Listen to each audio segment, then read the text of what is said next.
Ja ovo ne zamjeram SDP-u što to napravili, nemojte me krivo shvatiti. I onda je tu bilo svega i svačega, ali tih bijeli Praznih bjanko, košulica, koji su vješti ljudi, da ne kažem... Trgovali? Ako si ti gradio do 21. lipnja, ispunjavaš kriterije zakona, mi ćemo te legalizirati. Hoće li to biti zadnji krug legalizacije ili smo sada već sa ovim činom na neki način nagovijestili da će svako malo dolaziti po neki krug legalizacije?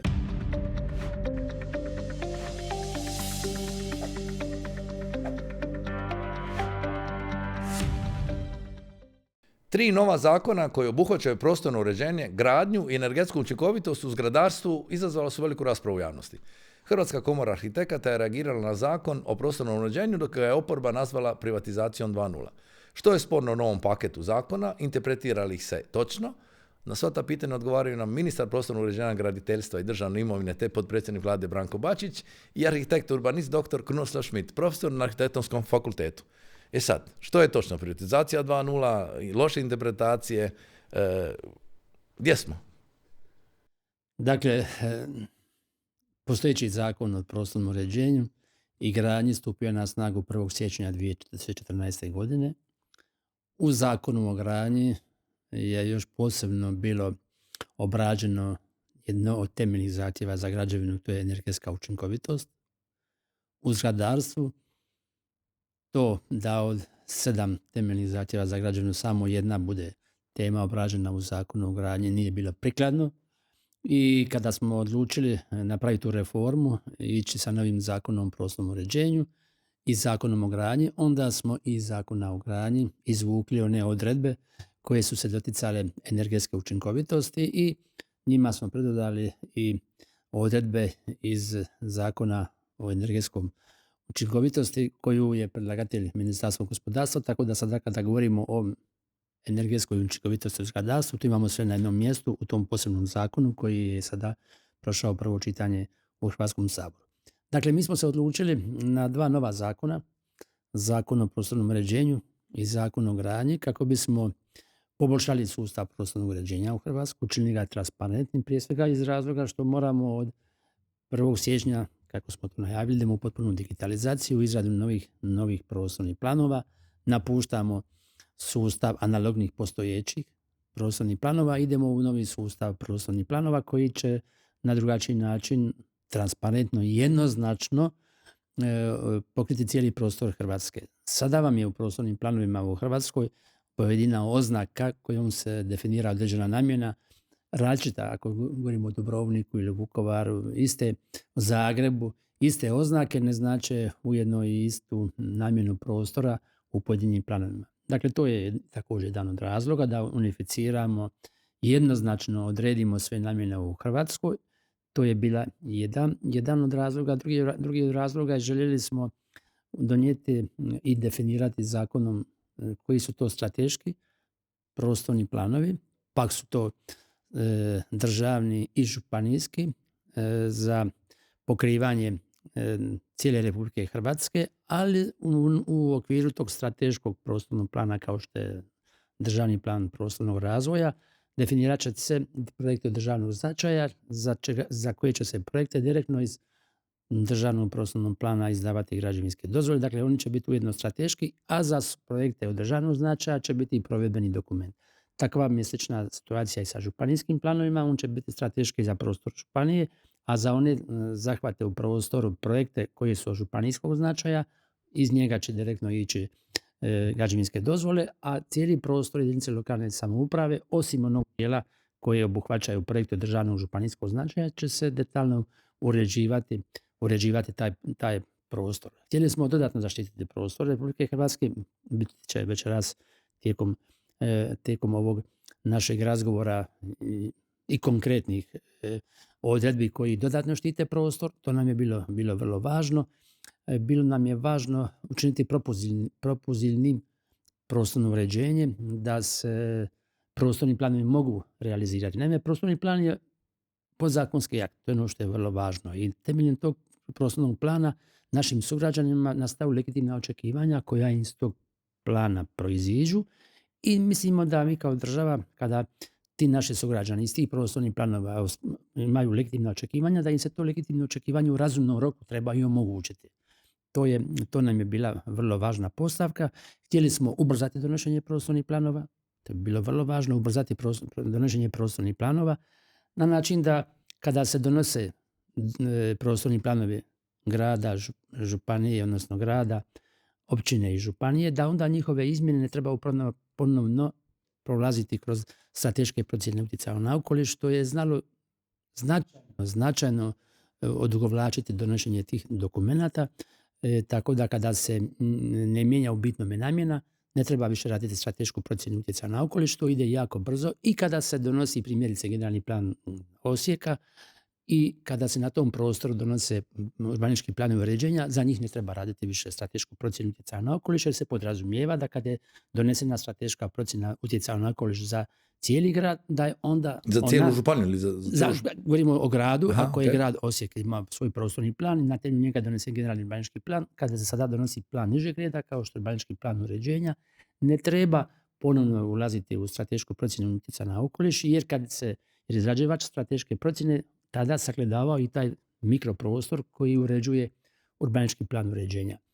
Nadalje uveli smo mogućnost urbanističkog projekta, što je vrlo važno i mislimo da će on na jednom mjestu objediniti 3 procesa koja su sada podrazumijevala studiju utjecaja na okoliš, odnosno stratešku procjenu utjecaja na okoliš, koja je podrazumijevala izradu urbanističkog plana uređenja i izdavanje lokacijske dozvole. Sada ćemo u jednom dokumentu prostornog uređenja sadržavati 3 sadašnja postupka, što će značajno ubrzati. Uvodimo urbanu komasaciju, također uvodimo i mogućnost da ukoliko jedinica lokalne samouprave u dogledno razumno vrijeme, po nama od 3 godine donose urbanistički plan, da im potencijalni investitori, vlasnici zemljišta stiču pravni interes da mogu podnijeti zahtjev ministarstvu.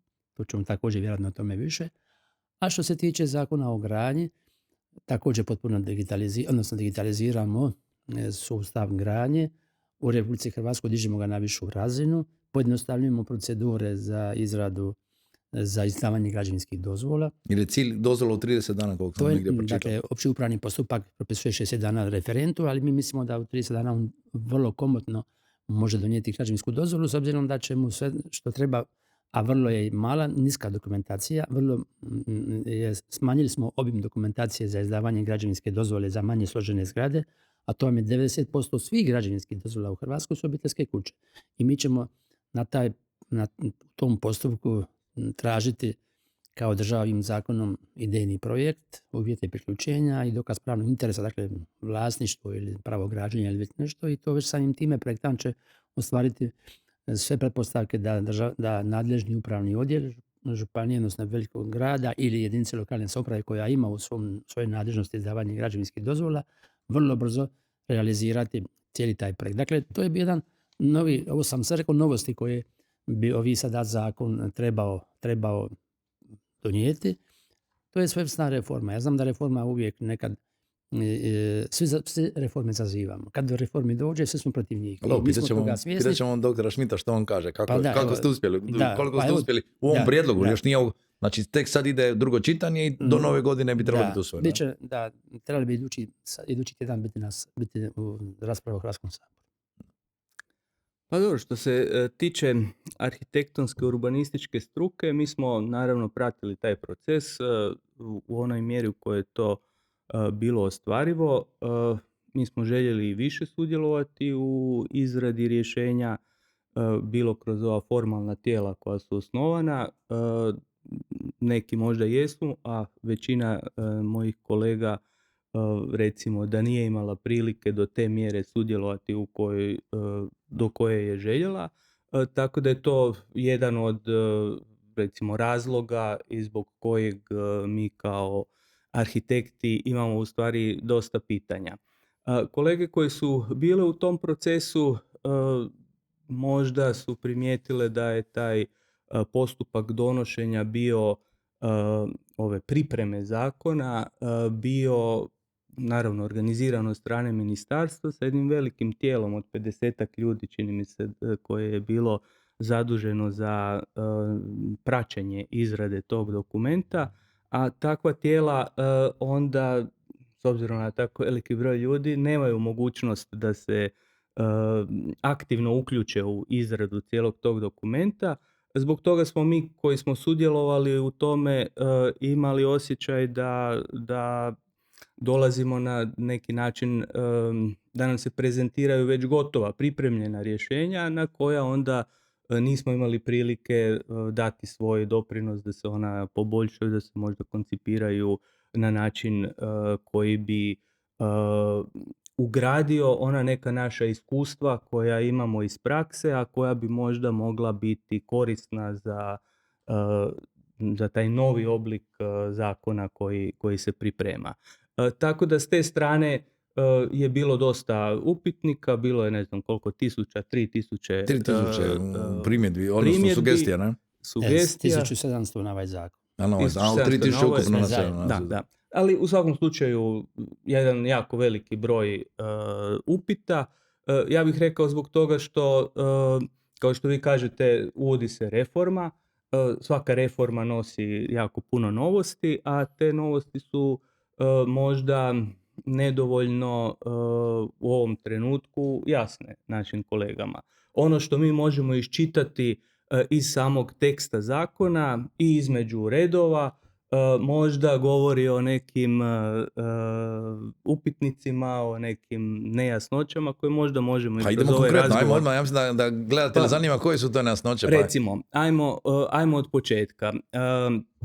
Moji kolege koji prate kako se zakon mijenjao tijekom niza ovih godina, kažu da bi bilo možda kod svake nove izmjene zakona dobro da se napravi jedna detaljna analiza koja bi pokazala što je dobro funkcioniralo, a što nije dobro funkcioniralo i da u tu analizu budu uključeni zaista neka iskustva kolega. Mi recimo u ovom času pretpostavljamo da ste vi takve analitičke stvari radili, ali nekako nam se čini da možda se to moglo još proširiti, da su se mogle još neke stvari popraviti, ajmo tako reći, ili ako se radio, ako je ambicija bila da se napravi jedan potpuno drugačiji sustav, onda možda su se mogle neke stvari drastičnije promijeniti s obzirom na neke ciljeve koje bi se željeli ostvariti. Ovako je dojam da je to u stvari još jedna,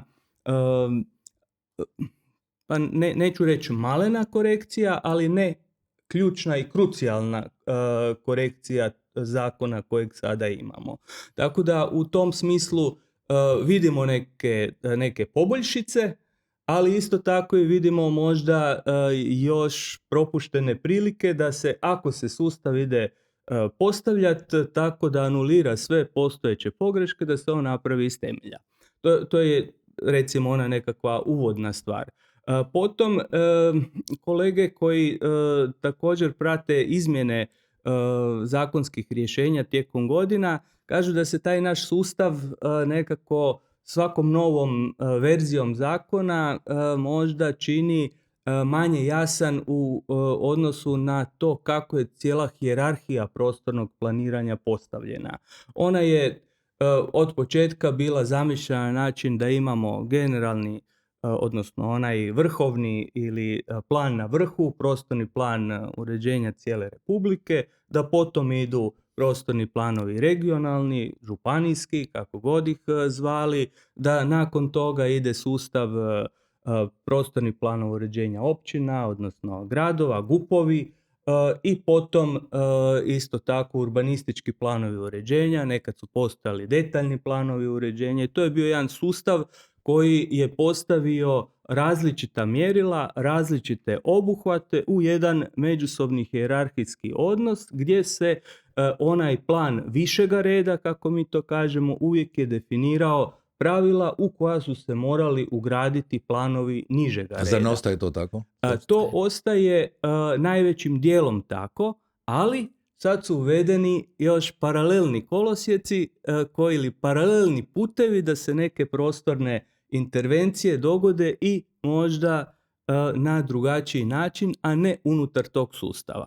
Primjer su vam strateški dokumenti i isto tako su primjer urbanistički projekti koji su sada uvedeni kao jedan novi element onog časa kad se, na primjer, ako sam ja dobro iščitao zakon, kada se proglasi javni interes za nekom području, tada se može pristupiti izradi urbanističkog projekta, a taj urbanistički projekt tada više ne mora slijediti one elemente prostornog plana u području u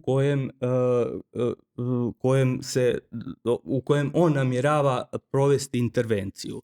Prostorni plan sa svojim značajkama tada se u odnosu na urbanistički projekt postavlja na način da on definira drugačije parametre, na primjer može predvidjeti veću gustoću gradnje, može predvidjeti drugačiji odnos namjena, može predvidjeti sve parametre s obzirom na to što je proglašeno javnim interesom. Je li to ovaj prigovor da u principu oduzimate pravo jedinicama lokalne ili regionalne samouprave? To je u stvari na tragu toga. To bi se moglo i u tom. Ali evo, izvolite. Dakle, ovako. Dugo sam ja u ovome, već 43 godine. Donosio sam planova u životu jako puno i kao nositelj izrade, i kao donositelj odluke, i kao onaj tijelo koje je usvajalo. To sam prošao i znam, sjećam se i u bivšoj državi provedbenih urbanističkih planova i detaljnih planova i tako dalje. I onda zakon iz 1994. pa zakon iz 2007. pa zakon iz 2014. i sada ovaj novi zakon iz 2025. Dakle, zašto smo odredili i na određen način iskočili iz potpune usklađenosti plana od vrha do dna? Zato što smo ocijenili da mi kao država, kada rješavamo velike infrastrukturne projekte, velike projekte državnog značaja, koji su definirani i prema programu prostornog uređenja Republike Hrvatske iz 1999. i prema strategiji prostornog uređenja i prema raznim strateškim dokumentima u Hrvatskoj, da onda njihova realizacija može ići na način da je taj projekt definiran u državnom planu prostornog razvoja i direktno iz njega ide građevinska dozvola. Znači, pruga prema Mađarskoj, pruga prema Rijeci, govorimo o takvim projektima. Dakle, projekt Rijeka-Botovo, granica s Mađarskom, prolazi kroz 4 županije i kroz 30-40, ne znam koliko jedinica lokalne samouprave. I sada je pitanje da li ćemo mi izdavanje građevinske dozvole čekati da se dogodi međusobno usklađenje svih tih prostornih planova, uređenja općina, odnosno gradova, svih županija i na kraju izdavanje građevinske dozvole. Mi mislimo da sada kada digitaliziramo prostorne planove, mi ćemo u našem državnom prostornom planu definirati tu trasu i ona će automatski, kada se bude radio županijski plan nove generacije prema novom zakonu, to akceptirati bez potrebe da država čeka da se to sve kasnije u sustavu poravna. Tako da je to jedan od razloga zašto smo definirali. Definirali smo mogućnost da županije svoje projekte, luke od županijskog značaja, otvorene za javni promet, da ih one same propisuju svojim županijskim prostornim planovima i direktno iz tih planova da se izdavaju građevinske dozvole za izgradnju tih objekata, projekata od županijskog značaja. Dobro, ali da li će biti neki golfovi i neke druge stvari koje...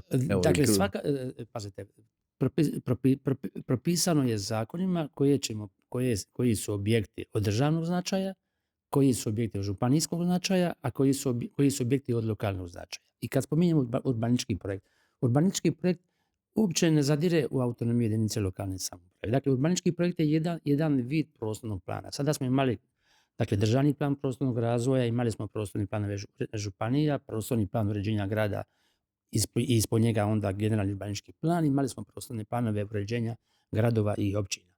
I još urbanističke planove uređenja kao trenutno planove užeg područja, odnosno planove nižeg reda. Mi sada tvrdimo jednu stvar, dakle da za pojedine projekte u Hrvatskoj, kao što je priuštivo stanovanje, a priuštivom stanovanjem investitor može biti samo javni investitor. Dakle, ne može investitor priuštivog stanovanja prema našem zakonu biti privatne osobe. Priuštivo stanovanje mogu raditi APN ako se radi o projektima državnog značaja ili ustanova koju osnuje jedinica lokalne samouprave i za potrebe priuštivog stanovanja u toj jedinici lokalne samouprave ona je investitor. Dakle, urbanistički projekt se radi za priuštivo stanovanje kada su javni investitori, radi se za objekte zgrade javne namjene, škole, vrtiće, fakultete, bolnice i tako dalje, za te se objekte radi urbanistički projekt i radi se onda kada se provodi urbana komasacija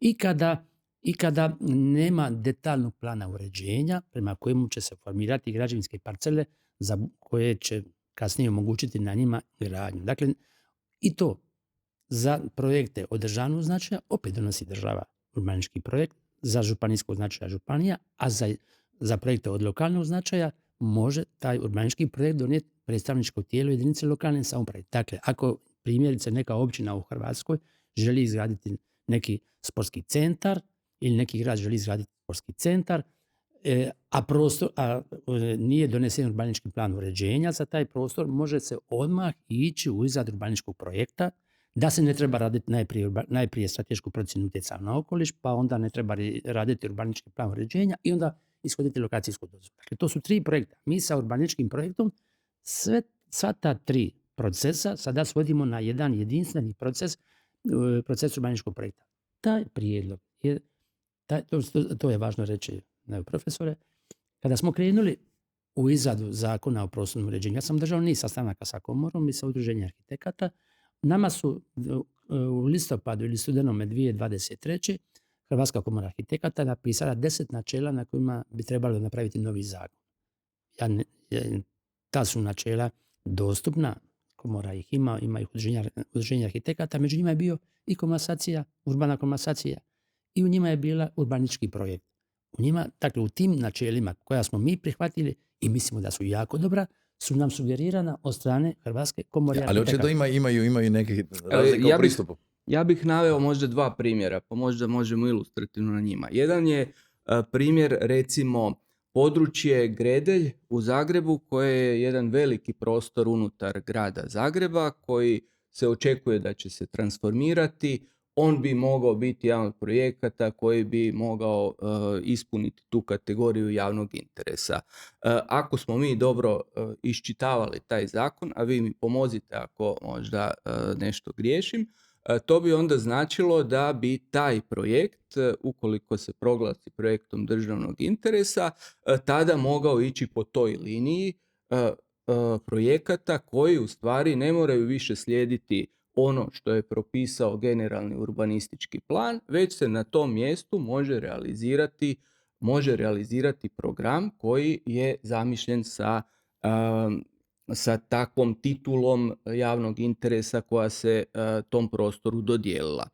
Drugi primjer je recimo primjer područja golfa na Srđu iznad Dubrovnika, koji bi isto tako mogao zadovoljiti te kategorije javnog interesa.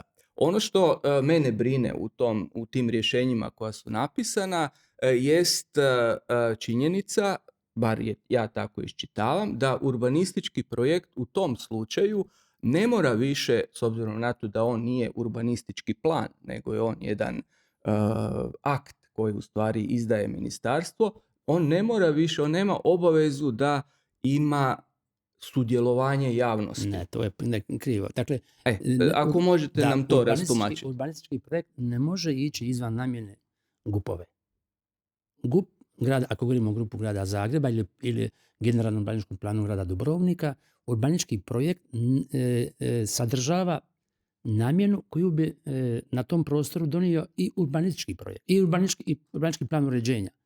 Dakle, ne može urbanistički projekt mijenjati temeljnu namjenu u planu višeg reda. On samo to je na Gredelju ili na golf na Srđu na jednom mjestu objedinjava stratešku procjenu utjecaja na okoliš, urbanistički plan uređenja i lokacijsku dozvolu. Dakle, to je isto jedan instrument, dakle, urbanistički dokument, urbanističko-planski dokument koji u svom sadržaju skraćuje put do građevinske dozvole. Ali mora poštivati odredbe GUP-a. Mora poštivati hijerarhiju više plana. Mi to tako nismo uspjeli iščitati iz zakona i to je nešto što nas je zabrinulo. Mi smo rekli, on može jedino, kad govorimo o priuštivom stanovanju, mijenjati namjenu samo kada se radi o priuštivom stanovanju. Da se gradi izvan građevinskih zona, ovo što se spominje. Iznimno. Dakle, prva stvar je priuštivo stanovanje. Evo to je dobro reći. Priuštivo stanovanje je dostupnije kroz urbanički projekt. Zašto? Tamo gdje je predviđena u generalnom urbaničkom planu stambena zona ili mješovita, direktno ide iz lokacijske dozvole, ne treba nikakav plan između.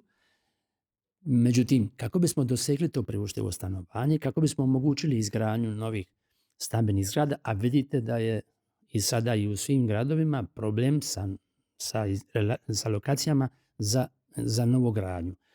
Ja podržavam ovo što je gradska vlast napravila mijenjajući GUP, pa je smanjila koeficijent izgrađenosti na Trešnjevici, Trnju u gradu. Međutim, to što je smanjila potencijalni broj stambenih jedinica je trebala otvoriti neku novu zonu za građenje.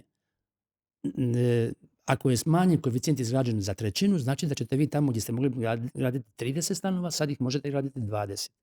I mi mislimo da je to trebalo kompenzirati sa nekom novom zonom unutar GUP-a gdje biste vi taj manjak zbog smanjenog koeficijenta izgrađenosti i koeficijenta iskoristivosti mogli kompenzirati. Dakle, mi sada govorimo da grad Zagreb, grad Dubrovnik, grad Osijek, Pula može, ukoliko nema riješeno pitanje za stambenu izgradnju, da može na nekoj drugoj zoni, na nekoj drugoj namjeni.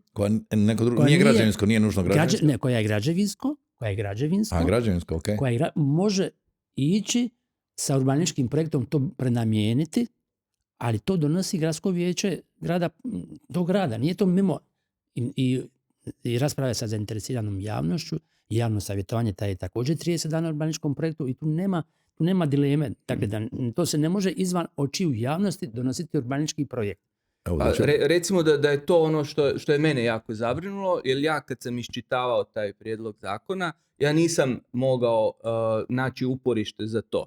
Ja sam prije vidio da je ambicija da se sve ono što urbanistički plan nosi, a to je sudjelovanje javnosti, da se to na neki način može zaobići.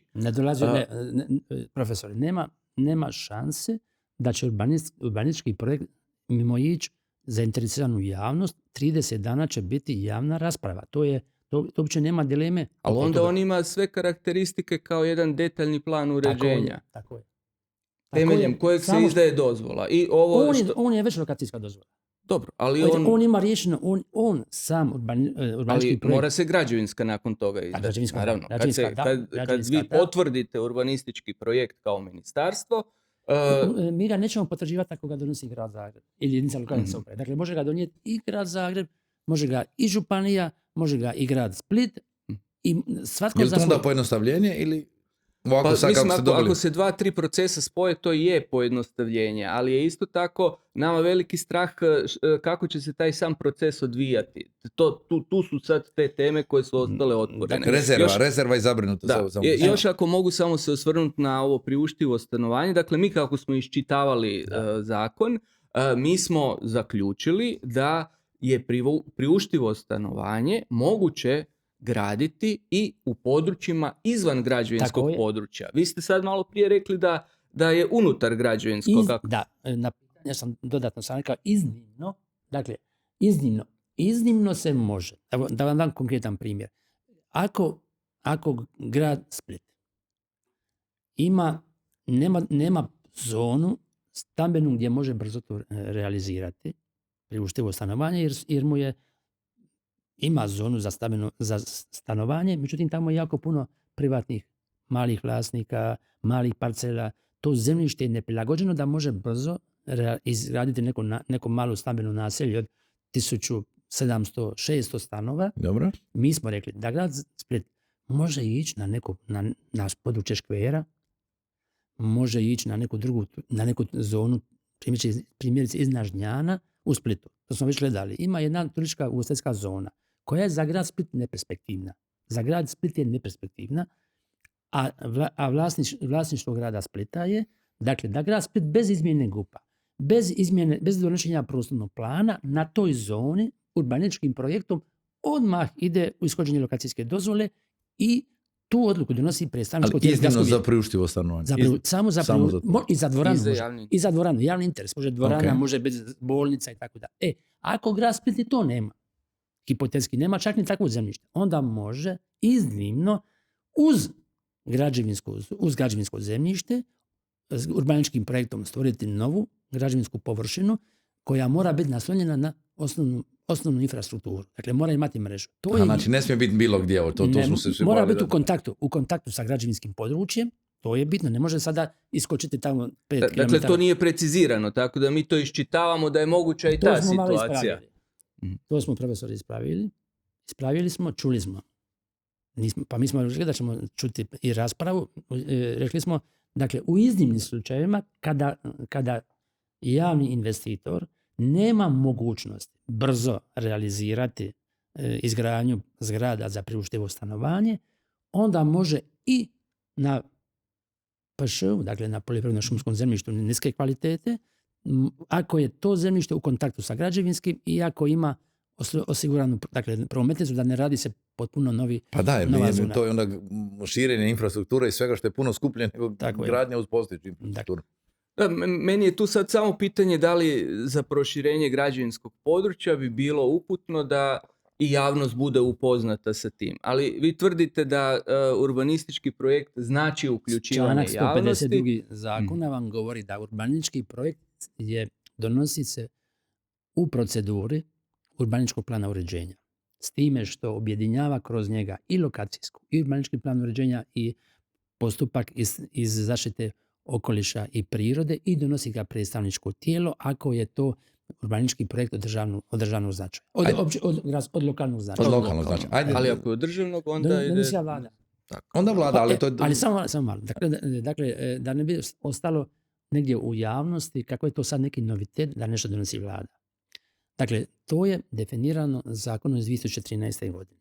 Možda arhitekti tada nisu ni tada bili s time sretni ni zadovoljni da vlada na prijedlog resornog ministarstva donosi urbanističke planove od državnog značaja. Ja sam kao ministar došao prije, skoro 3 godine će biti, i poslao sam na vladu urbanistički plan uređenja Medvednice gdje se treba graditi bob staza. Prostorni plan područja posebnog obilježja. Tako tamo se zove Medvednica.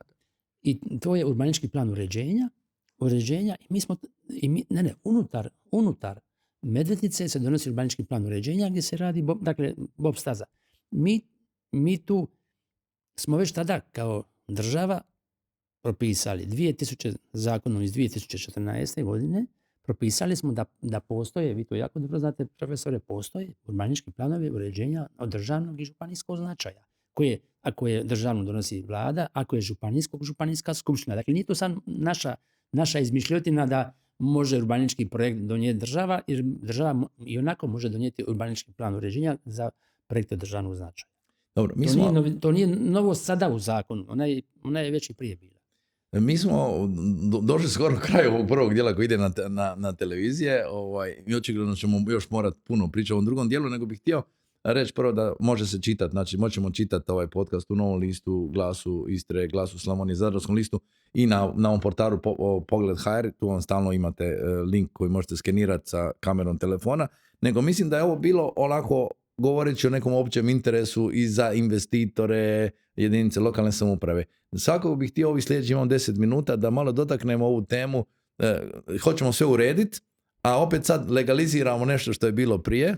Jel tako, imate još dajete ruku za još jedan val legalizacije, a jesmo li uspjeli u međuvremenu ipak zaustaviti tu divlju gradnju, nekako smo dojma da se gradi više nego ikad na divlje i što ćemo promijeniti s ovim promjenama? Ako gospodine Maca nešto što mogu reći na ovu temu. Dajte. Ovo je ono što sam očekivao od arhitekata i komore i udruženja. Da valoriziraju činjenicu, profesore, da dok mi ovdje sjedimo u ovom studiju se događa etažiranje. Mm-hmm. Diljem Hrvatske se događa etažiranje. I mi smo ga zaustavili. Ovim zakonom ga zaustavljamo. Osim u turističkim rezortima 5 i više zvijezdaca. Znači da se napravi kao hotel, apartmani, da se prodaje kao stanovi. To da se napravi hotel i naokolo vile i da se vile etažiraju i prodaju. Napravi se hotel i sad nakon što se napravi hotel, on se želi etažirati i prodati. I to je odlična stvar. Mi smo to zaustavili. Onda smo zaustavili gradnju izvan naselja 100 metara od obale. Nema. I kampovima. I mi smo na sebe na određeni način navukli smo nezadovoljstvo određenog dijela kamp industrije, a s druge strane trpimo kritiku od arhitekata, urbanista, da nekako puštamo devastaciju, apartmanizaciju, betoniranje. Nije, dakle, Ovo je isto dobar potez i dobar smjer. I to smo zaustavili. Da, To smo zaustavili. I druga stvar, ja također očekivao sam da nas podržite u činjenici da smo u prostoru ograničenja zaustavili proširenje građevinskog zemljišta.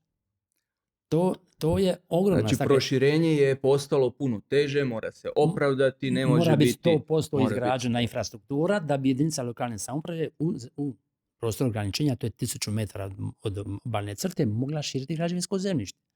Dakle, to su dobre stvari. A onda dođe članak 48 koji kaže, ok, ovo smo sada stisnuli, ne damo se širiti, a 48 ima puno iznimaka koji kažu, ok, možemo ipak i malo drugačije, možemo još i ovo profesor, i ovo. Izvolite. Evo, vidi, profesor jako dobro znaju da smo mi 48 naslijedili. Onda sad ćete reći da je to od lijeve vlade. Ne. To je, ali nema veze. Međutim, sada smo i tu, profesore, intervenirali u 48-icu, da nema tog izuzetaka, 2 hektara, 3 hektara, dakle 20 hektara, nema tog građenja izvan građevinskog područja u prostoru ograničenja ukoliko se radi o zaštićenim dijelovima prirode. A to su nacionalni parkovi, parkovi prirode, rezervati, strogi rezervati. Što park šuma Marjan onda tu igra? Ili... Ne. U zaštićenim dijelovima prirode ovi iznimke ne vrijede. Ne, još vrijede sada. Bez ovog zakona vrijede. Dakle, bez ovog zakona. Sad ih izbacujete. Mi to izbacujemo. Dakle, svjesni smo da je 48-ica, kako ste vi rekli, malo narušava tu Barcelonsku konvenciju, malo to sve radi. Međutim, mi smo sada ipak napravili jedan iskorak i to što je sada bilo moguće u jednom značajnom dijelu, ne u potpunosti, ali ne smo u značajnom dijelu ograničili. Da, ali kako mi toliko ilegalno, imamo ih 7 minuta, pa bih htio samo za ovaj dio koji ide na televiziji gdje nas gledaju stari ljudi. Znači, što će se moći legalizirati sad u ovoj zadnjoj? To je zakon, to je novi, to nije ovaj paket, ali smo rekli da ćemo ovo reći. Taj će zakon ići vrlo brzo, će taj zakon ići u javno savjetovanje. Dakle, o čemu se radi? Ja sam u svom prvom mandatu predložio tada zakon o postupanju s nezakonito izgrađenim zgradama i tada trpio strašnu kritiku. To vam moram reći. Zašto omogućujemo legalizaciju nekome ko radi bez građevinske dozvole, radi kako ga je volja, ne plaća nikome ništa i izjednačava ga s nekim koji je napravio, našao projektanta, napravio projekt, riješio imovinsko-pravne odnose, dobio lokacijsku ili građevinsku dozvolu i sada ga radi, ima nadzornog inženjera, dobio upravnu dozvolu i sad mi njega izjednačavamo. I to je nepravda. Pa nepravda je? Pa nepravda, ja znam da je nepravda, ali ne možemo, ali tu smo nepravdu mi dozvolili. Dozvolili smo je 60 godina tu nepravdu. I danas, i u tom trenutku kad smo mi taj zakon predlagali, mislili smo da je u Hrvatskoj 200, 300, 400 tisuća. Na kraju podnesen zahtjev za 900 tisuća takvih objekata. Bili jedna država mogla srušiti 900 tisuća objekata u kojima ljudi žive već 30-40 godina. I tada smo rekli, snimit ćemo tog dana 21. lipnja 2011. godine Hrvatsku i sve ono što je prihvatljivo za legalizaciju. Dakle, da nije u park šumi Marjan, da nije u zaštićenim dijelovima prirode, da nije u prometnim koridorima, energetskim koridorima na pomorskom dobru, to ćemo legalizirati, ali opet ne sve, opet mora postaviti neke kriterije. I rekli smo da samo se to odnosi na one koji podnesu zahtjev do 30. lipnja 2013. Će biti prazni zahtjev ako prije. Evo, to neće više biti. A oni koji su predani prije prazni? Dakle, i onda je došao SDP i produžio taj rok do 30. lipnja 2018. godine. I ja to ne zamjeram SDP-u što to napravio, nemojte me krivo shvatiti. Nego istekao je 30. lipnja 2018. godine. I sad ima puno ljudi koji su gradili prije 21. lipnja 2011. godine i nisu podnijeli zahtjev. I onda je tu bilo svega i svačega, i tih bijeli praznih košulica, koji su vješti ljudi, da ne kažem... Trgovali? Mi mislimo da je to nepotrebno. Ako si ti gradio do 21. lipnja, ispunjavaš kriterije zakona, mi ćemo te legalizirati. Kao što to jako dobro zna profesor, vi danas možete legalizirati kuću koja je građena prije 15. veljače 68. bez ničega. Dakle, nije ograničen rok do kad trebate podnijeti zahtjev za legalizaciju kuće građene prije 15. veljače 68. Tako smo sad na isti kriterij rekli i ovo. Više nema roka.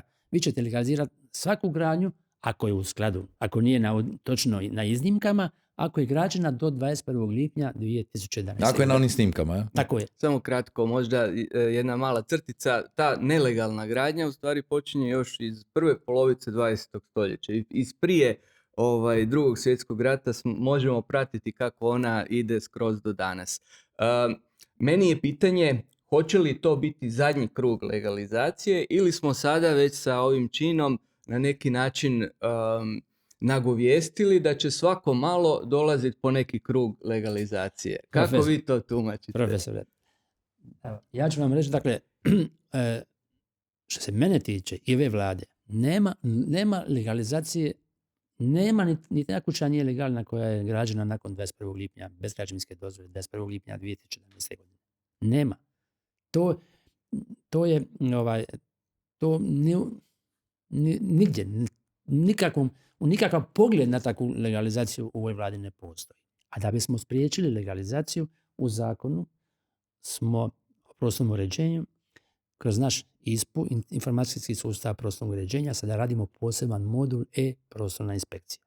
I ja se nadam da ćemo mi tijekom iduće godine uspostaviti taj modul prostornog. Da bi se spriječila ilegalna gradnja, rekli ste legalizacija, znači ilegalna gradnja u buduće. Da bi se spriječila ilegalna gradnja, mi ćemo stalno snimati prostor Republike Hrvatske. Mi smo u našem ISPU, informacijskom sustavu prostornog uređenja, imamo sve građevinske dozvole, sve lokacijske, sve uporabne od 1968. godine i vi danas kad uđete u sustav na svoju parcelu, pritisnete klikom, vama se točno prikaže što imate li građevinsku, lokacijsku ili uporabnu. Ako je prazna, nema ničega. A nakon 5 dana utvrdimo jednostavnom usporedbom, to će sam sustav umjetna inteligencija.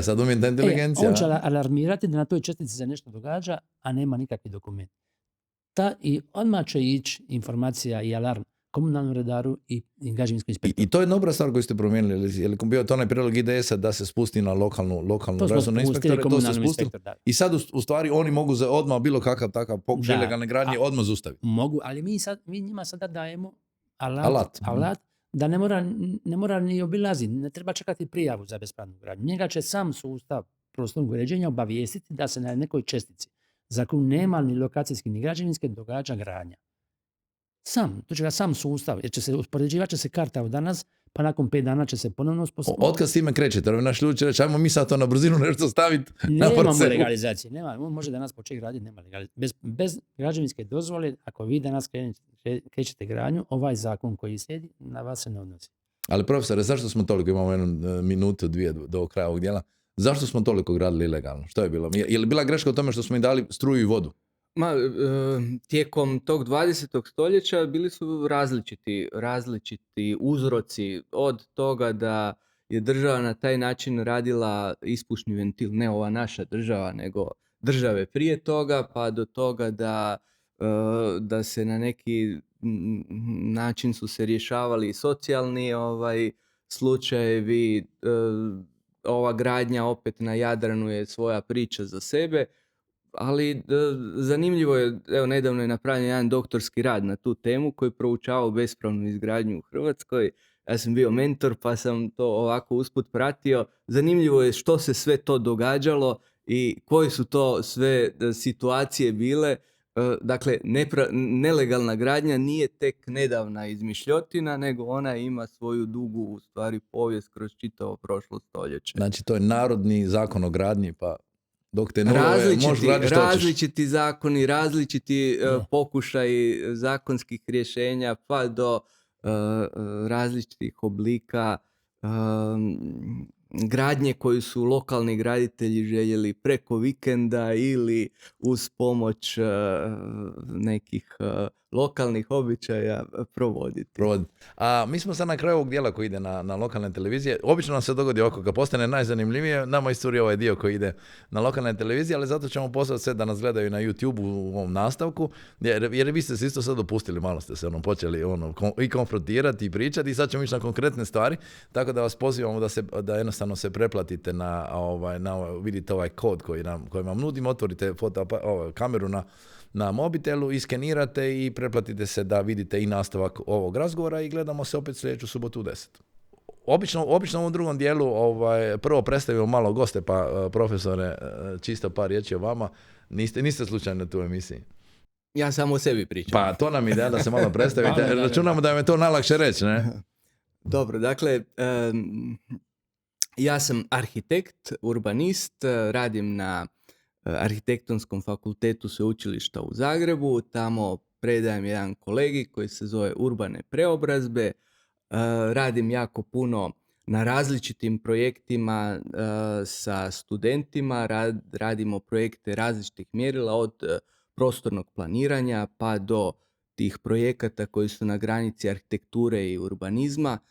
Puno studenata kod mene diplomira, vodim specijalistički studij koji se zove prostorno uređenje, isto tako sa jako puno kolega iz ministarstava koje pozivamo da nam kao osobe koje su u izradi zakona i u praćenju stanja u prostoru također pomognu, da prenesemo najnovije informacije kolegama koji to pohađaju.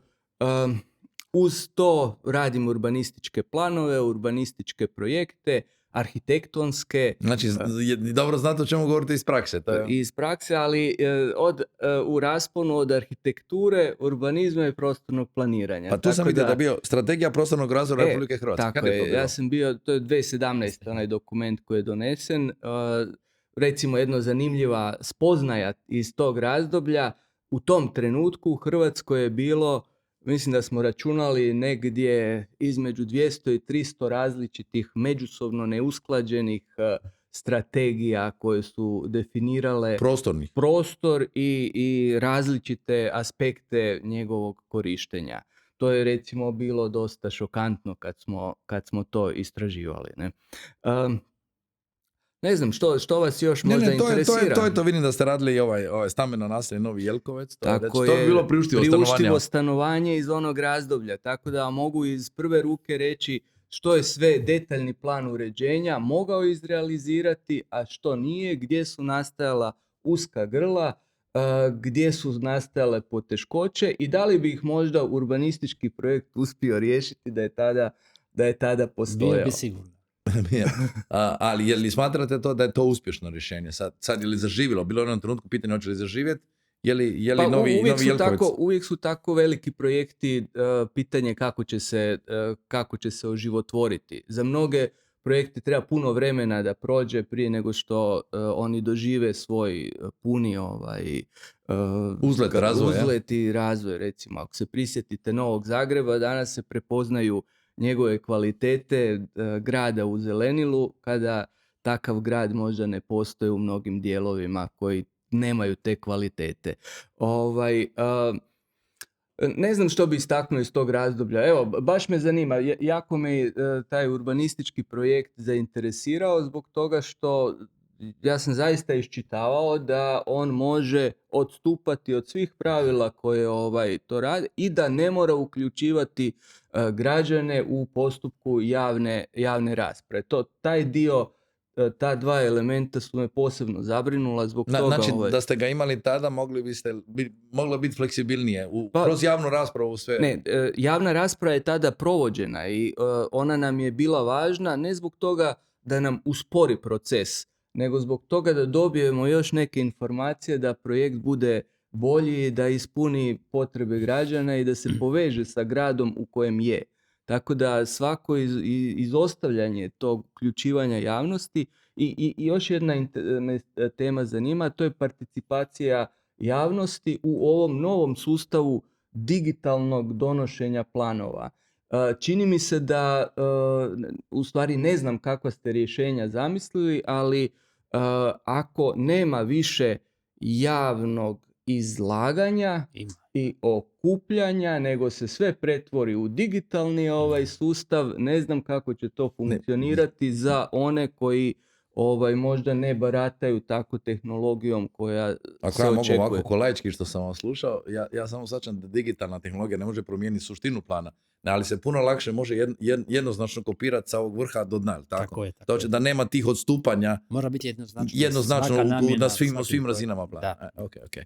To je ta prednost. Ne? Da. A dobro, znači, ko je Branko Bačić, ono što ljudi možda ne znaju inače. Ne? Osim što ste bili bić HDZ-a i to kažu, jutro sam bio na jednoj emisiji, rekli, kaže, šteta više nema Branka Bačića u Saboru, jer u to vrijeme, ne da su jako vas hvale da ste u to vrijeme, jako zvuči ružno kao bić, onaj koji okuplja većinu i koji kontrolira većinu, ali da ste vrlo uspješno koordinirali, pregovarali sa drugim klubovima i da je toga nekako na neki način, da vas je to obilježilo taj mandat i da nam je potrebno, recimo posebno kod donošenja ovakvih zakona, malo više takvog razgovora prije rasprave u Saboru, jer onako ispadne rasprava u Saboru žustra, a ne čujemo puno konkretnih stvari kao što smo možda čuli večeras.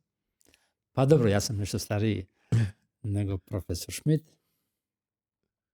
Inženjer geodezije. Završio sam na istom smo fakultetu, sad smo ga obnovili, profesor. Je, odličan je sada. Sad je to... Da, mi smo... U svibnju smo ga, iako je već počeo, proljetni semestar je počeo. Da, mi smo počeli normalno. Baš sam ponosan što sam bio dio projekta koji je uredio taj naš zajednički fakultet. Onda sam se bavio strukom, doduše ne puno. 11 godina rat je me odveo u politiku. Bio sam načelnik općine na Korčuli. Idućih 11 godina sam bio na Korčuli. Tad smo se i viđali. Tamo smo se upoznali. Tamo smo se upoznali, baš u mojoj kancelariji, čini mi se davno je to bilo. I onda je došao Sabor, došao Ministarstvo mora, ne u struku, ali dobro, pratio sam struku čitavo to vrijeme, nisam izlazio iz struke. Pa sam se vratio u ministarstvo, postao ministar prostornog uređenja, graditeljstva i zaštite okoliša. U vrijeme kada smo zaključivali pregovore za ulazak u Europsku uniju, onda sam otišao u oporbu 2012. vodio saborski odbor za zaštitu okoliša, opet potpuno bio u prostornom uređenju i gradnji te 4 godine i onda smo ponovno preuzeli odgovornost. Tad sam preuzeo klub, kao što ste rekli, bio bić sa parlamentarnim bić, ali nisam nikad sebe doživljavao kao bić, uvijek sam sa svima razgovarao i nastojao sam voditi parlamentarnu većinu sa što manje problema. Što manje problema se dogodi onda kad imate s oporbom taj kontakt, taj odnos i tako to smo dosta i razgovarali, pregovarali, nismo se dogovorili uvijek. Žao mi je recimo da smo imali isti stav, glavne parlamentarne stranke u Saboru imali smo isti stav kako je referendumska legislativa u Hrvatskoj loša. Pa to još nije doneseno danas. Ne. I mi smo usuglasili sve. Kako će se u budućnosti provoditi referendum, ali kad je sad trebalo, s obzirom da treba stojna ruka, sada kad smo se dogovorili, kad treba donijeti nove izmjenu Ustava, kako bi se mogli mijenjati osnovni parametri referenduma, onda vam kreću još neki zahtjevi, uskostranački, i onda se ne možemo dogovoriti. Evo, to mi je nešto što mi je... Zar ne bi trebalo imati tu širu sliku uvijek? Ba da, jer kogod da je na vlasti, mi za 4 godine opet ga čeka isti problem. Ali... Da, mi smo mogli riješiti referendumsku legislativu, novi zakon o referendumu, jer je Ustavom su definirani osnovni parametri referenduma. I onda sam tako bio u Saboru, imao namjeru više ne ići na izbore, ali onda došla ta obnova koja je došla u jednom trenutku, je bila top tema, kao nismo zadovoljni s obnovom, i onda sam se vratio natrag u ministarstvo na istu poziciju, promijenili zakon o obnovi, promijenili, pojednostavnili procedure, smanjili broj sudionika, smanjili dokumentaciju, veliki akcent stavili na samoobnovu i krenula je ta obnova. To je bilo vrijeme kad smo imali borbu s vremenom da li ćemo iskoristiti fond solidarnosti, 1,3 milijuna eura. Sjećam se kad sam došao u ministarstvo, tijek smo dana sam dobio informaciju, a to je bilo 23. siječnja 2013. godine. Imali smo 23. siječnja 17. siječnja 2023. je bilo utrošeno tek 350 milijuna eura, a u idućih manje od 5,5 mjeseci trebalo je potrošiti 660 milijuna eura, i tad sjećam se da sam u Saboru govorio kako dnevno moramo trošiti 4 milijuna eura na obnovi da bismo opravdali ta sredstva, i eto, mi smo na kraju ne potrošili 1,3 milijarde, nego smo potrošili 1,5 milijuna eura. U tih 5,5 mjeseci smo potrošili na konstrukcijsku obnovu 1,2 milijuna, to su vam gotovo 3 Pelješka mosta. Evo, u 5,5 mjeseci smo, dobro je, Ja sam naslijedio projekte, nije to sad moja zasluga, nego to je bio veliki izazov da to sve zajedno možemo posložiti. Došla je onda obnova, krenulo je to relativno zadovoljnom dinamikom. Nama je u ovom trenutku što se obnove tiče najveći ograničenje građevinska operativa koja ima jako puno posla. Danas vam operativa, evo sad ste vidjeli novi podatak o rastu hrvatskog BDP-a, veliki suport tom rastu BDP-a leži u konjunkturi građevine. Kao što smo svojevremeno imali s autocestama. Isto, tako je, da. Sad je veliki su projekti infrastrukturni i obnova i gradnja i tako dalje. I aglomeracije, jako puno je i turistički sektor, jako puno je projekata u građevini i to sada ide dalje. Međutim, evo, uz obnovu se onda došli nekoliko kostura iz 90-ih koji nisu bili riješeni, neprocijenjeno građevinsko zemljište za turistički sektor. To je sad riješeno, tako? To smo riješili, međutim sada još njima moramo potpisati ugovore da kompanije koje su proizašle iz bivšeg sustava, koje su se transformirale, oni ili njihovi pravni slijednici, moraju s nama potpisati ugovor, ali sad smo barem taj dio riješili da se uredno plaća zakup tog zemljišta. Očekujemo potpisivanje ugovora kako bi se dogodio novi val investicija u hrvatskom turizmu. Taj dio dočekao me problem zbog čega smo mi bili penalizirani od strane Europskog vijeća prema presudi Europskog suda za ljudska prava u Strasbourgu zbog neriješenog statusa zaštićenih najmoprimaca. To smo i sad riješili. Koja je to dinamika? Kako ide to dinamika? Vidimo ovih dana da kao nema dovoljno stanova ili nije dinamika. 35 godina nismo to riješili. 35, po mene 80 godina nismo riješili. Taj problem nastao iza Drugog svjetskog rata. I mi smo ga riješili prije godinu dana. Radi se o tome što smo kroz 5 mjera predvidjeli kako ćemo vratiti imovinu bivšim vlasnicima koji su i danas upisani u zemljišnoj knjizi, a s druge strane osigurati pravo na dom zaštićenim najmoprimcima koji su u tim stanovima živjeli i 80 godina. I to je jedna trauma velika, ja se slažem prije svega. Jednima i drugima. Da, ovi imaju imovinu, a od nje nisu imali nikakve koristi, dapače, a ovi su zaštićeni najmoprimci, tu su živjeli, tu im bio njima stan, dom, kao i svakome od nas. I sada polako osiguravamo, htjeli bi svi da to ide brže. I vlasnici da što prije dođu do svoje imovine, a zaštićeni najmoprimci da im što prije država osigura dom, zamjenski dom, za onaj koji moraju napustiti da bi ga prepustili ovoj vlasnicima. Ono što smo napravili, taj zakon dobar je prošao i ocjenu ustavnosti na Ustavnom sudu i ja se sutra, evo moram ravnatelj moje uprave, ja ne mogu ići, sutra u Osijeku. Ovih dana, znači u Osijeku. 206 stanova, idem u Osijek. Sutra polažemo kamen temeljac za izgradnju 206 stanova u Osijeku, u poticajnoj stanogradnji. U kojem naselju? Jug 4? Vukovarska, ne znam, tamo. Vinkovačka, da, tamo na toj ulici, tamo to idemo položiti kamen temeljac. Ali bio bi, da nije mi ove rasprave, o čemu je već raz tema, zakona, ja bi bio u Strasbourgu preksutra, gdje nas vijeće ministara Vijeća Europe izvlači iz monitoringa zato što kao država nismo riješili to tranzicijsko pitanje. Dakle, to je jedan veliki, rekao bi, kompliment našemu zakonu i onome što radimo, a ja bih htio da dinamika bude brža i nastojat ćemo sve da tu dinamiku dostignemo. Radi se o 1400 zahtjeva. Već smo i 300-tinjak gotovo riješili kroz mjeru 2 gdje smo isplatili zaštićene najmoprimce, a sada gradimo nove stanove. Znači 300-tinjak ipak riješeno kroz isplatu. Da. To nije bilo, nisam čitao sam nešto, nije bilo navedeno. Gradit ćemo na Babinu Kuku 70 stanova, novih tamo na Solitudu.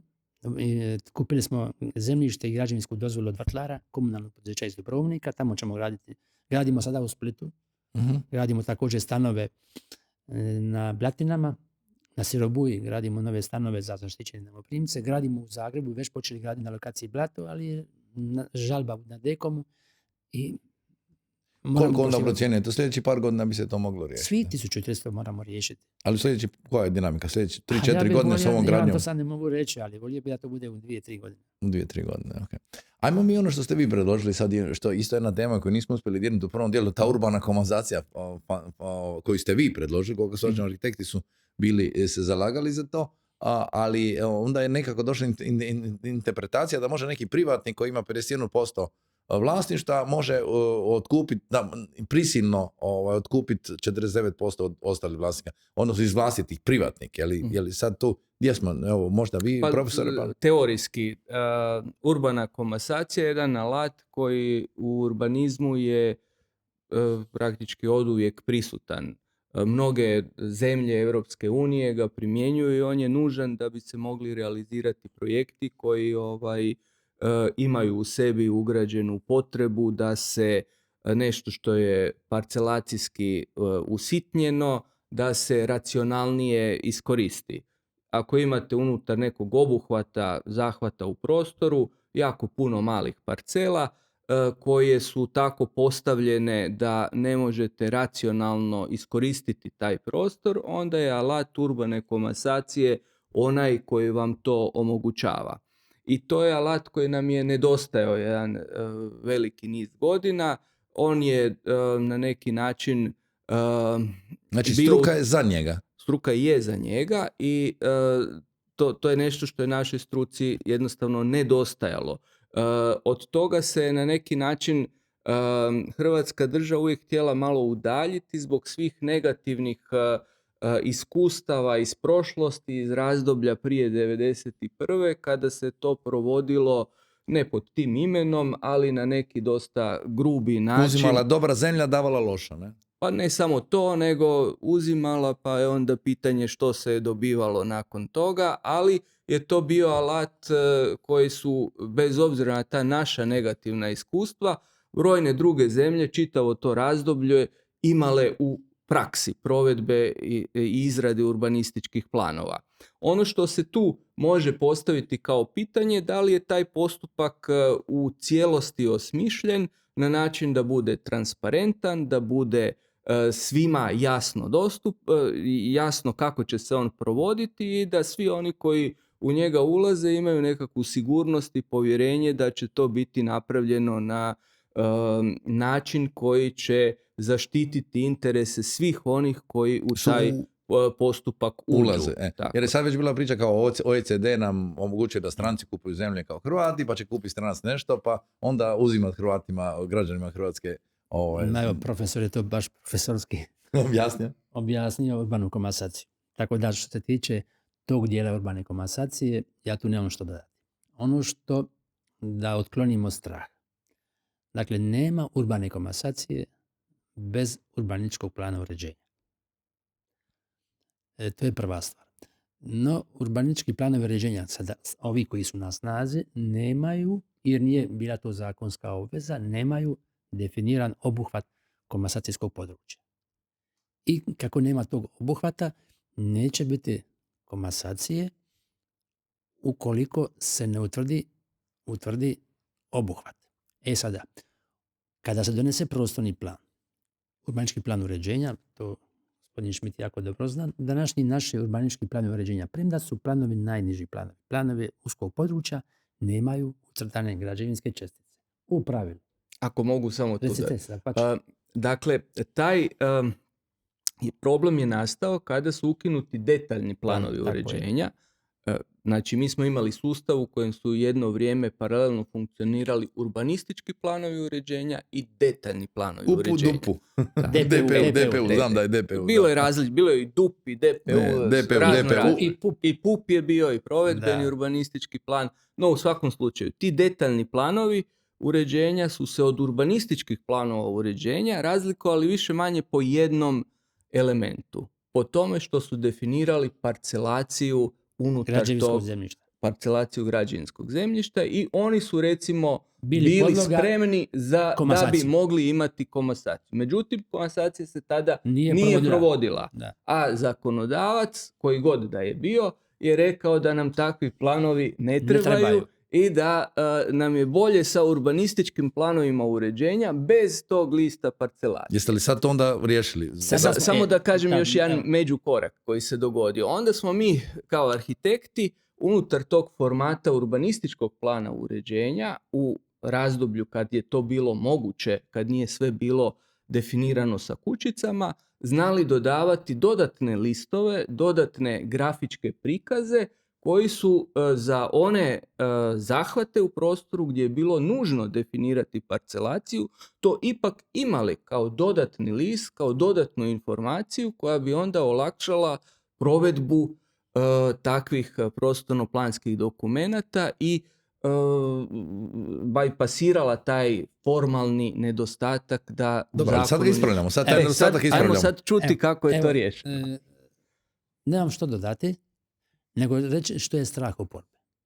Dobro. To ste vi malo prije, gospodine Macan, rekli. Dakle, mi smo propisali proceduru kako se provodi komasaciju, će provoditi država.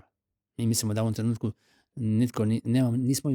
nemamo iskustva sa urbanom komasacijom u Hrvatskoj državi. Nije provedena, meni se čini, niti jedna komasacija. Druge države imaju, kod mene je bio slovenski ministar prije par dana, baš smo o tome jako puno govorili, kod njih se provodi komasacija, Njemačka ima snažno razvijenu komasaciju, ali sada na stranu to. Ovdje država će provoditi, ali će u svakom tom trenutku biti uključena jedinica lokalne samouprave ili bez ZUP-a kojega donosi predstavničko tijelo, bilo grada ili općine, nema komasacije. Nego, o čemu se radi? Ako je UP-u kojim slučajem, ovo što je rekao profesor, definirao granice građevinskih parcela, onda nam ne treba urbanistički projekt, nego ćemo direktno ići u komasacijski projekt. Ako nije utvrđena mreža parcela iscrtana, onda ćemo to rješavati da ne moramo mijenjati UP-u, a imamo obuhvat komasacije direktno urbanistički projektom. Mi smo jedino što se ne što tu imamo potporu, ja mislim, struke, oporba govori da prijedlog, inicijativu za komasaciju ne bi trebali dati vlasnici zemljišta, nego isključivo jedinice lokalne samouprave ili područne ili država. Dakle, da samo javna vlast može dati inicijativu. Mi smo rekli, i ja na tome i sada stojim, da za komasacije su u pravilu najzainteresiranije fizičke osobe koji su vlasnici tih čestica koje su neprilagođene, čije se granice ne poklapaju sa budućim građevinskim parcelama.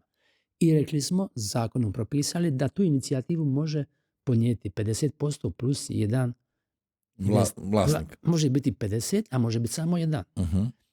I njegova je samo inicijativa. I tu on staje. I čak on ne može ponijeti zahtjev, inicijativu za komasaciju ako nije u prostornom planu predviđena komasacija. Dakle, nema komasacije kad govorimo o privatnoj osobama, bio 1 ili 500 njih, ne mogu ni podnijeti zahtjev ako jedinica lokalne samouprave nije odredila komasacijsko područje. A to za sad nije određeno nigdje, ako nije bilo komasacije ili kako? Nije nigdje. Ne, niti jedan. Nigdje se nije provodila. Bilo je pokušaja nekih da se vlasnici čestica dogovore, ali to je onda nešto drugo. Dogovorna komasacija. Ali to vam hoću reći. Dakle, nema straha.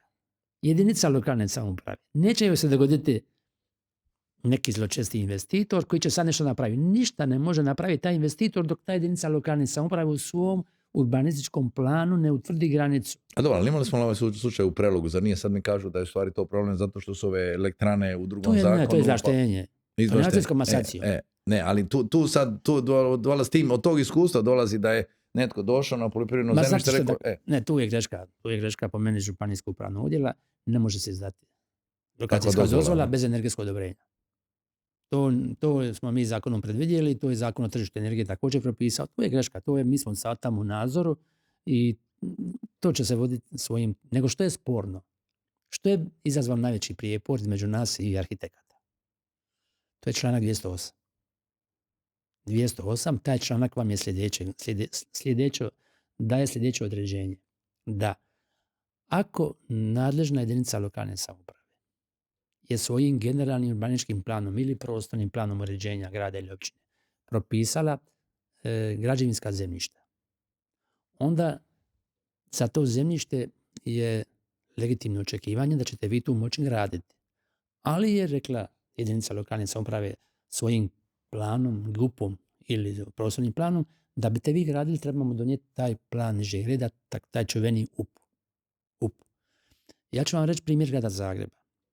Dakle, grad Zagreb je donio prije 18 ili 20 godina svoj generalni urbanistički plan, kojim je generalnim planom propisao građevinsko zemljište i na 143 lokacije je ograničio gradnju dok se ne donese urbanistički plan uređenja. Od tada pa do danas, u tih 20 godina, je napravljeno 87 UPU-a, ali ostalo ih je još 56. Dinamikom, kako se oni donose, nama treba još 28 godina da bi se cijeli GUP grada Zagreba realizirao. Ali daj samo da pojasnimo. E. To je onaj članak koji kaže da ako jedinica lokalne samouprave nije donijela UPU, da ga onda donosi država u roku od 2 godine, sad ste promijenili na 3. Mi ga ne donosimo. Dakle, ne da ga nije donijela 3, ovi vam već 20 godina i još ako se ovom dinamikom nastavit će 50 godina treba. Dakle, netko ko se rodio prije 20 godina da bi se realizirala njegova čestica koja igrom slučaja bude u tom prostoru, tek će nakon 50 godina moći graditi. Ja mislim da to I sad mijenjate što da investitor... I sad što mi kažemo, ako investitori u tom prostoru urbanističkog plana uređenja, investitori, vlasnici zemljišta, to može biti investitor, može biti čovjek koji bi radio obiteljsku kuću. Dakle, ako su njih imaju legitiman interes da to naprave, jer mi je grad rekao da tu mogu graditi svojim GUP-om, a nije mu donio UPU, pa ne može graditi, nego je zaustavljen, on ima pravo prema našem članku 208 ponijeti pismo i kojim pismo namjere, gospodine gradonačelniče Splita, Dubrovnika, Osijeka, bilo kog grada, i ja imam tu zemljište, propisali se donošenje UPU-a, niste ga donijeli 5, 10, 20, 30 godina, i ja bih tamo gradio. Ja i moja djeca ili neki investitor, nema veze, taj kojemu je ograničeno građenje, i mi ćemo, ili ja ću, financirati ću vam donošenje tog plana, platit ćemo dakle planera, platit ćemo izgradnju osnovne infrastrukture, to je cesta ili kanalizacija, i osigurat ćemo sredstva za eventualno izvlaštenje ljudi preko čiji će parcela proći cesta. Ali mi taj plan napravite, da ja mogu steći pravo građenja na nečemu što ste mi rekli da imam pravo prije 5, 10 ili 20 godina. I sada smo taj rok podigli na 3 godine. Ako grad Osijek ili grad Split ne donesu u 3 godine taj urbanistički plan uređenja, tada se smatra temeljem zakona ex lege da je taj koji je podnio zahtjev gradu ili grupa njih, 50 njih, 10 njih ili 1, stekao pravo da mu mi kod nas podnese zahtjev za ishođenje lokacijske dozvole za osnovnu infrastrukturu. S time što on mora, osim tog pisma namjere, dokazati svoju financijsku sposobnost da to može napraviti, i tada, ako mu se to ne dogodi, mi ćemo napraviti prometnu studiju, napravit ćemo ministarstvo i izdaći lokacijsku dozvolu ne za kuću, nego samo za cestu, a kad ima cestu, onda temeljem zakona on može, ako mu je njegova parcela takova da zadovoljava kriterije iz plana višeg reda, da može dobiti građevinsku dozvolu. Vidiš, evo, samo ću još reći, ovo je vrlo važno. Sadašnje određenje zakona, govorim vam sljedeću stvar. Ovo malo tko zna u Hrvatskoj, ali to je tako, jer se nije provelo. Zakonom iz 2014. godine, toga je donijela moja kolegica, gospođa Anka Mrak-Taritaš kao predlagateljica, odnosno nije Sabor, je propisao da kada se za određeno područje koje je planom višeg reda, dakle da li je to GUP ili prostorni plan grada, odnosno općine, propiše donošenje tog plana nižeg reda UPU-a, i ako se on ne donese u roku 5 godina, pa ako se taj rok produžio na 7, ako se ne donese u roku 7 godina, to zemljište više nije građevinsko. Sad ja vas pitam... Ali to se nije provelo?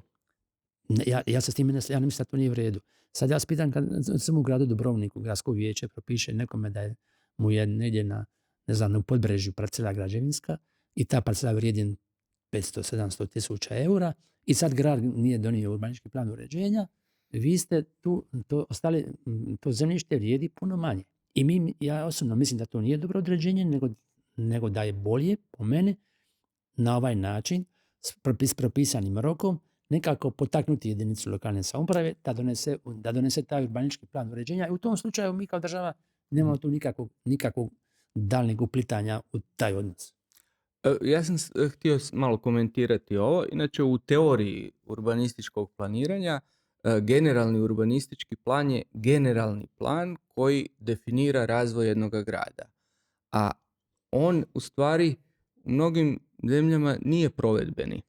kod nas je provedbeni, mi temeljem njega dobivamo građevinske i lokacijske dozvole, ne svugdje, ali i zato je taj institut urbanističkog plana uređenja koji će za ona osjetljiva područja, bilo bi recimo u teoriji idealno za cjelokupno područje grada, u nekim cjelinama koje čine funkcionalno zaokružene prostore, koji će definirati preciznije u odnosu na to što to generalni urbanistički plan može, kako treba urediti taj prostor. Mi smo prvu degradaciju tih urbanističkih planova imali kad smo prešli ovaj naš sustav nakon 1991. gdje je jedan veliki broj tih planova stavljen van snage zbog razloga što nije vodio računa o privatnom vlasništvu, jer smo tako ih naslijedili, ali od onda do danas oni na neki način nisu uspjeli ispuniti tu svoju zadaću da budu dokumenti temeljem kojih će se izdavati dozvole za gradnju. I sad imamo ovu situaciju da su u nekim prostorima oni obaveza, ne realiziraju se, ne postoje i sprječavaju događanja koja vi spominjete. Pitanje je samo da li taj prostor koji će se na taj način urediti, taj obuhvat koji su moji kolege procijenili da je osjetljiv, da nije jednostavan za uređenje, da ga nije moguće do kraja osmisliti iz rakursa jednog prostora koji sagledava cijeli grad, da li će se njega biti moguće urediti sa tom jednom prometnicom na pravom mjestu, a da se prostor racionalno koristi i da to ne bude nešto što će u budućnosti stvoriti neki problem. Tu mi se više dopada ova vaša sugestija da lokalna jedinica treba dobiti poticaj da ga napravi, a manje ova sugestija da će se onda dobiti dozvola za gradnju prometnice neovisno o njima. Ma evo, vidite, profesore, ovo ministarstvo ima jako puno obaveza i puno je očekivanja od nas. I na obnovi, i na državnoj imovini, i na svim segmentima rješavanja kompletne priuštivog stanovanja, da ne govorim. Od nas očekuje da riješimo priuštivo stanovanje, a vidite, od ministra i vlade se očekuje da padne cijena stanova u Hrvatskoj. A mi toga alata, osim alata da urbaničkim projektom interveniramo na vlasništvu Republike Hrvatske, zemljištu u vlasništvu Republike Hrvatske, mi tu puno alata nemamo jer zadiremo u ustavna prava jedinice lokalne samouprave. Vidite, ja sam to malo prije rekao uvodno, čini mi se, da smo smanjili broj potencijalnih stambenih jedinica u gradu Zagrebu izmjenom GUP-a, što je legitimno pravo grada Zagreba. I mi smo mu jedno vrijeme, nisam mu dali suglasnost, ne zbog toga. Iako bi, da sam mogao, samo zbog toga bi ne bi bio dozvolio GUP, ne zato što nisam protiv zelenila i protiv smanjenog koeficijenta izgrađenosti, protiv manje iskoristivosti prostora, nego zato što smo smanjili, nismo to kompenzirali. I vi sada odjednom u gradu Zagrebu, umjesto što ste mogli graditi 100.000 stambenih jedinica, sad ih možete graditi 60 ili 70. I to je taj problem da imamo smanjenu ponudu. Ne može cijena pada dok je ponuda. I cijena. I sada, mi mislimo da je grad Zagreb, ali ovdje sad sam možda previše se okrenuo gradu Zagrebu, ista je situacija u Dubrovniku, Splitu, u mojoj Korčuli ili bilo gdje. Ja tvrdim da ako ste donijeli lokalna samouprava sami, niko vas na to nije tjerao, vi ste propisali građevinska zemljišta i imate problem sa cijenama stanovanja, mi vas na ovaj način potičemo da izradite taj urbanički plan uređenja, ništa vas to neće koštati jer ćete to što vi uložite, to će vam platiti stranke koje su zainteresirane tamo za gradnju, a vi ćete im to kompenzirati sa komunalnim doprinosom. Nećete naplatiti komunalni doprinos, a ne biste ga naplatili ni onako jer nije mogu graditi. Sad kad ste mu omogućili da gradi, on će vam tu komunalnu infrastrukturu i taj UPU isfinancirati sam, on ili njih 10, 50, 60, 100 njih. I na taj način ćete učiniti propulzivni. Otvorit ćemo nove zone gdje se gradi, gdje se to realizira. Mi ne želimo preuzimati posao izdavanja lokacijske dozvole za jednu malu cestu ili cestu od kilometra. Mi izdajemo građevinske dozvole za sve druge projekte, za sve državne ceste, sve autoceste, sve mostove, sve tunele u Hrvatskoj. Ne treba nam još davati građevinske dozvole. Tog se posla nama ne da, taj se posao ne da nam obavljati. Ali s druge strane mislimo da je korektno da je ti plan GUP koji je srednjoročni plan, što kaže teorija, GUP-ovi su srednjoročni dokumenti. Da. Da srednjoročni dokument ne može biti realiziran u više od 5 desetljeća. Onda gubi smisao ta njegova odrednica da je on srednjoročni dokument. I ja sam htio još samo napomenuti vezano za to građevinsko područje, da mi u Hrvatskoj stvari imamo jako veliki prostor koji je pod građevinskim područjem. Ako se ukupno gleda ta masa građevinskog... nas može živjeti u Hrvatskoj. Eto, to smo radili svojevremeno, čini se baš kad je ova strategija bila rađena, te analize.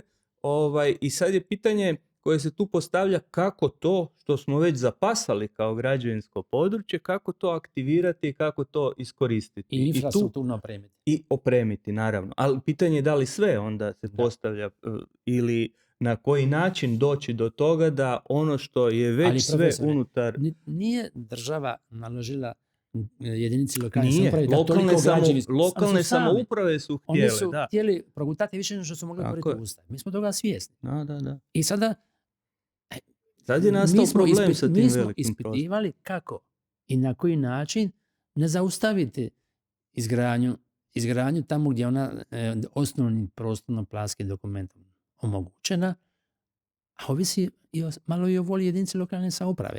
I sposobnosti. Ja ne želim to reći, na nikoga ne aludiram. Ali urbanistički plan uređenja može biti sredstvo i ucjene. Tebi ću donijeti plan, a profesoru neću, meni ću donijeti, onome neću. Ja ne govorim da je to tako.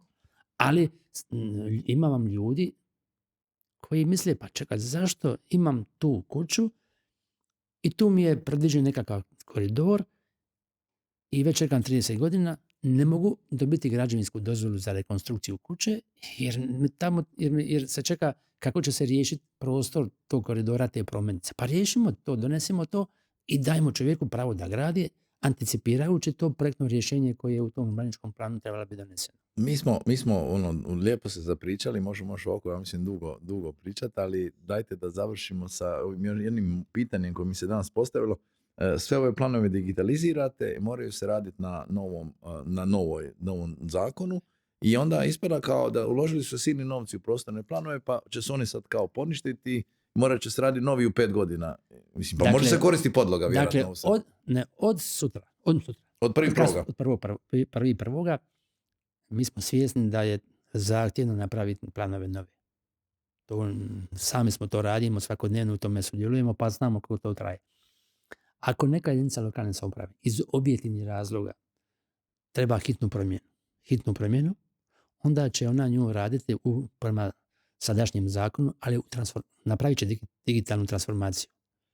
Ali novi plan prema sadašnjem zakonu, gdje smo ograničili etažiranje, gdje smo udaljili od mora, gdje smo rekli neće se graditi izvan građevinskog zemljišta u zaštićenim područjima prirode, gdje smo rekli da nema širenja više novih zona, tu smo dali 7 godina. Dakle, u roku 7 godina smo zaposlili arhitekte. Ja mislim da su arhitekti zadovoljni s time, urbanisti. Imati će posla.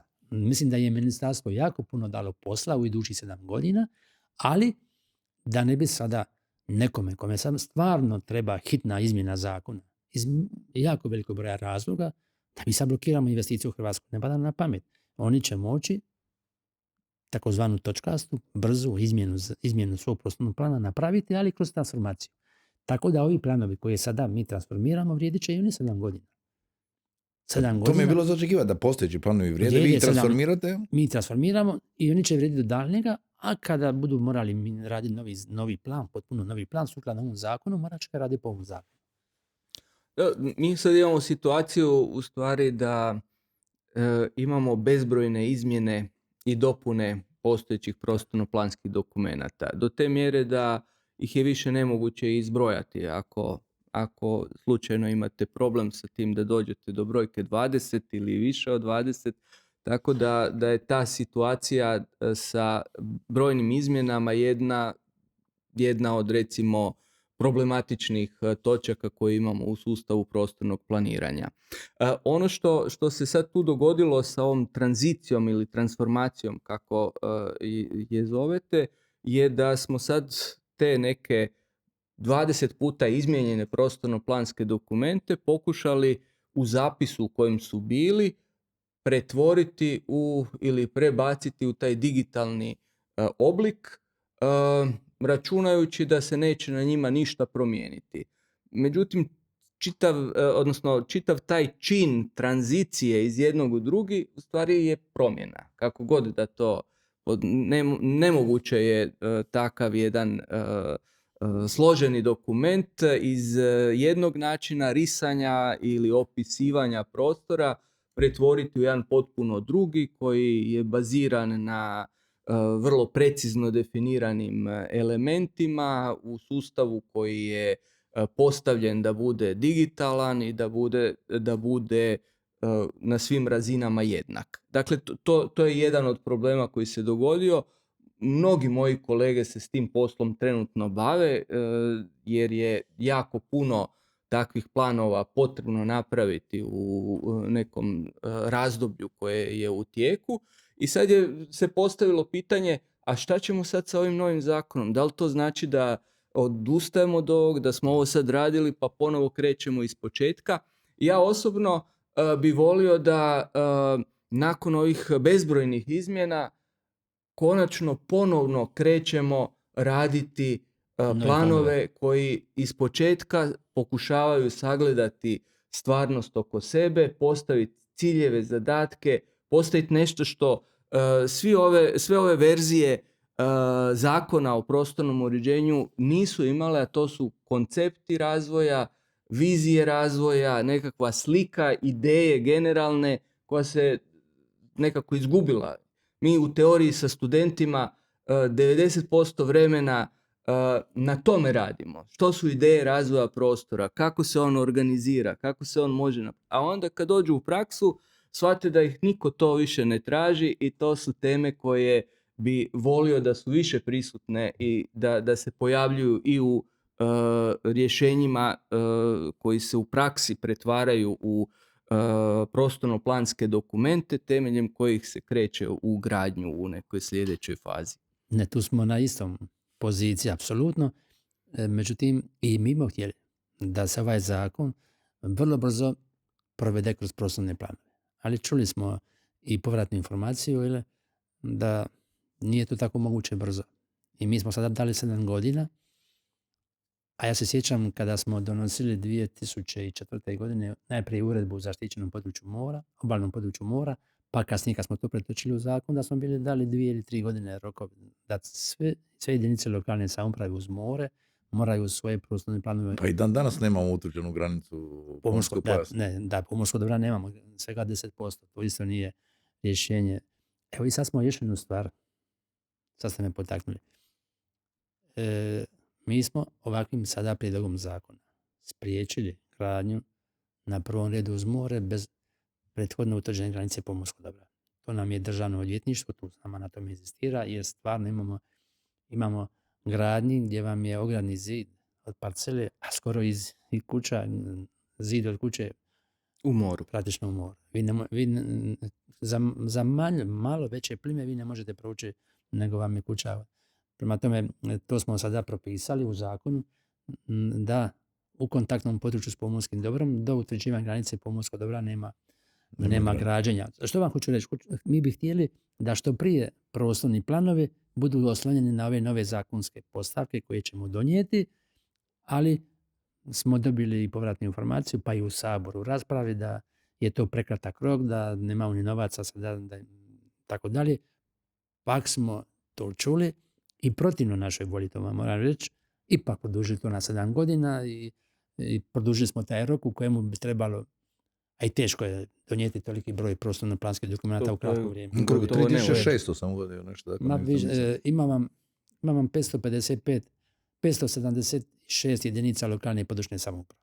To vam je već samo temeljni dokumenta 576. Malo koja jedinica lokalne samouprave da nema 3, 4, 5, 6, 7, a neke, kažem, Zagreb 143 urbanička plana uređenja. Biće preko 6000 prostorno-planskih dokumenata koje treba donijeti u ovih 7 godina. Kada bi se svi prostorni planovi realizirali, ili kada bi se donijeli sve prostorne planove, to je ogroman posao. Ja sam jednom rekao, i to nismo već spomenuli, jednu veliku stvar koju radimo kao država. Ja sam geodet, pa mi je to čak nekako i izmjer. Planiramo emisiju na tu temu, da ćemo Izmjeru, izvat. da, 600.000 hektara građevinskog zemljišta mi u ovom trenutku mjerimo. I ta činjenica da nakon 200 godina krećemo u sveobuhvatnu izmjeru, doduše samo građevinskog zemljišta, ne cijelog zemljišta Republike Hrvatske, će unaprijediti kvalitetu i urbaničkih planova, jer će doista svi planovi imati čistu podlogu stvarnog stanja na terenu. To je ono što je vrlo važno i što na određeni način prati ovaj cijeli prostor urbaničkog uređenja, da nam ti planovi budu imali, ako bez dobre podloge, nema ni dobrog planiranja. Profesore, za kraj, smo li pokrili većinu toga što ste htjeli pitati ili imate još kakvo pitanje? Imamo smo vremena. pokrili javne urbanističko-arhitektonske natječaje i strahove mojih kolega. Dajte. Evo, meni je drago da je profesor to već raz rekao, jer smo, ja mislim, sve prihvatili što je rekla komora. Dakle, do sada, i tu se nismo slagali. Dosadašnje određenje je predviđalo da zakon o prostornom uređenju mogućnost provedbe arhitektonsko-urbaničkih natječaja za određene prostore je bila obveza ukoliko je u prostornom planu ili u GUP predviđena gradnja sadržaja javne namjene, iako je jedinica lokalne samouprave investitor. To vam je bilo sadašnje određenje, međutim sad smo na prijedlog komore, to je jedno od onih 10 načela za prostorno uređenje je i provedba arhitektonsko-urbaničkih natječaja. Mi smo prihvatili stav komore. Dakle, proces sad će se oni odnositi i na privatne investicije.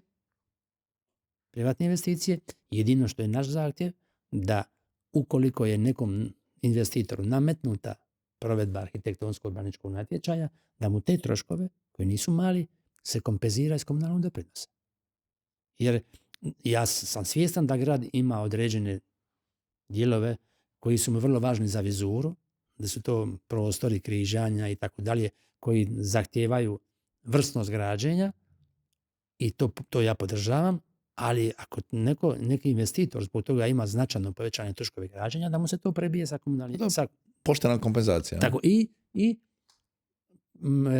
arhitekti će, komora arhitekata će predložiti kako će se provoditi natječaj, a ja ću to vrlo vjerojatno prihvatiti i potpisati, samo što smo temeljni okvir stavili u zakon. Tako da, kažite mi, hoće li se provoditi za urbanističke projekte? Za urbanističke projekte? Za idejna rješenja? Ako je jedinica lokalne samouprave predvidjela tu lokaciju, da je za nju potrebno provesti arhitektonsko-urbanički natječaj, onda će sudbinu mora tog natječaja provoditi svaki prostorno-planski dokument. A za priuštivo stanovanje? Za priuštivo stanovanje, ako je u zoni gdje je predviđeno donošenje gdje je predviđeno provedba, morat će se provesti. Ne može suspendirati urbanistički projekt plan višeg reda. Ne može. To je ono što je meni bilo najveća nejasnoća, ali... Dakle, ne možemo mi sa urbanističkim projektom suspendirati i možemo promijeniti namjenu, ali će ta promjena namjene prolazi kroz predstavničko tijelo. Ali znači bio taj strah od uvođenja iznimki koje bi narušavale tu organizaciju. Iznimke su uvijek problem u čitavom našem sustavu. Kad čitate te naše zakone, naše odredbe za provođenje, sve lijepo teče dok ne dođe na kraju do onog članka gdje su bile iznimke. Dakle, ove odredbe zakona o arhitektonsko-urbaničkom natječaju je praktično napisala arhitektonska struka. Mi smo tu samo, ono što je naš bio stav ministarstva, na čemu inzistiramo, kad je u pitanju javni naručitelj, onda se provodi prema zakonu o javnoj nabavi. Dakle, tu rokova nema. Međutim, kada radi se za nekog privatnog investitora, kojemu je važno to i koji nema obvezu provođenja javne nabave, da propišemo maksimalni rok u kojemu se taj arhitektonsko-urbanistički natječaj mora provesti. Ali to bi moglo uistinu doprinijeti boljim rješenjima Pa i sustavnim rješenjima.